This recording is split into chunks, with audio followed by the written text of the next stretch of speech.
les personnages juifs ayant marqué l'histoire. Un feuilleton proposé et présenté par Gérard Inger. Bonjour. Nous avons vu dans les épisodes précédents 2 films, l'enlèvement de Marco Bellocchio, et nous avons évoqué l'affaire Mortara et l'affaire Finali. Nous avons évoqué le procès Goldman et la vie de Pierre Goldman.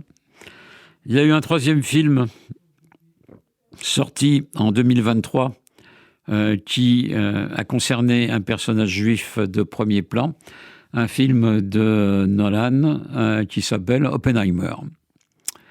Alors, la vie de Robert Oppenheimer est naturellement très différente de celle du jeune juif Mortara devenu prêtre, ou bien de Pierre Goldman. C'est aussi un juif ashkénaze, certes, mais c'est un grand physicien qui est le père de la bombe atomique et qui a marqué toute une génération et toute une époque, et qui a fait preuve d'une forme de génie, et qui en même temps est quelqu'un qui a toujours été travaillé par le remords. C'est quelqu'un d'une très grande intelligence, Robert Oppenheimer.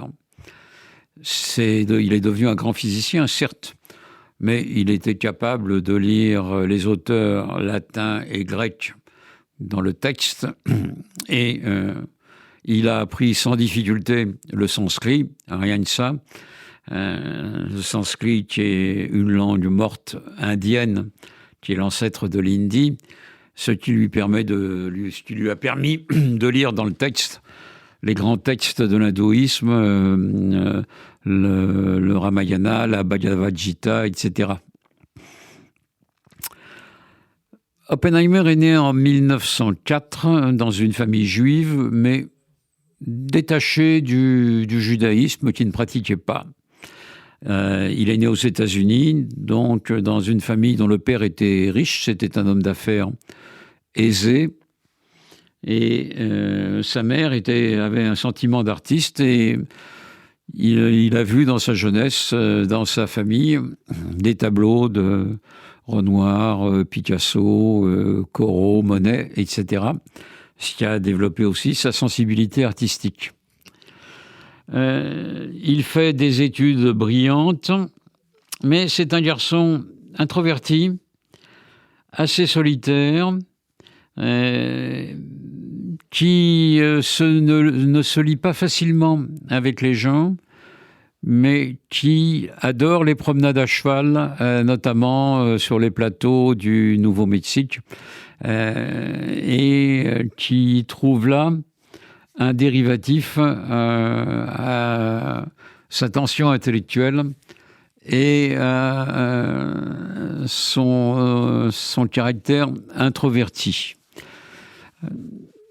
Il va entrer brillamment à Harvard, parce qu'il fait tout seul il apprend tout seul quasiment le calcul infinitésimal, par exemple. Il va entrer à Harvard, il est tellement brillant d'ailleurs qu'à Harvard, on va le dispenser de sa première année pratiquement. Il va entrer en 2e année directement. Là, il va s'intéresser de près à la chimie et à la physique. Finalement, il préférera la physique à la chimie, mais ça a été également un très bon chimiste. Après ses études d'Harvard, il va partir dans les années 20, ça sera à peu près en 21, je crois.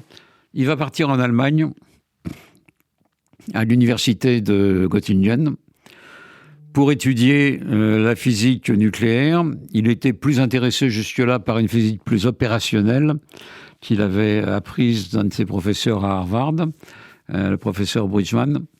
Et il va découvrir en Allemagne la physique quantique. La physique quantique, c'est une physique qui a été mise au point qui a été découverte en 1905 par Max Planck en Allemagne.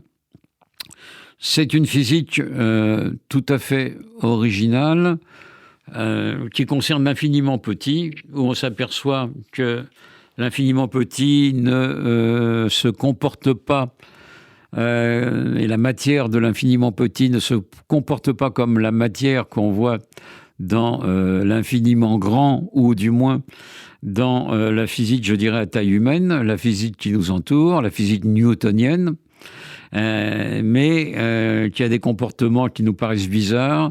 Une particule est à un endroit et à un autre en même temps.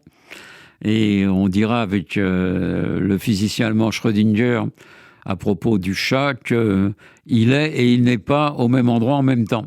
Bon, je ne vais pas vous faire un cours de physique quantique parce que j'en serais incapable, mais très vite, le jeune Oppenheimer va se passionner pour cela, et 5 ans après Harvard, il va faire sa thèse sur des éléments de physique quantique. Il est rarissime qu'une thèse soit faite 5 ans après un diplôme universitaire. Généralement, ça demande 10 ans ou 15 ans. Oppenheimer, lui, fait ça en 5 ans et il va devenir un des plus grands physiciens de son époque, comme on le découvrira dans les épisodes qui vont suivre. C'était Les personnages juifs ayant marqué l'histoire, un feuilleton proposé et présenté par Gérard Inger.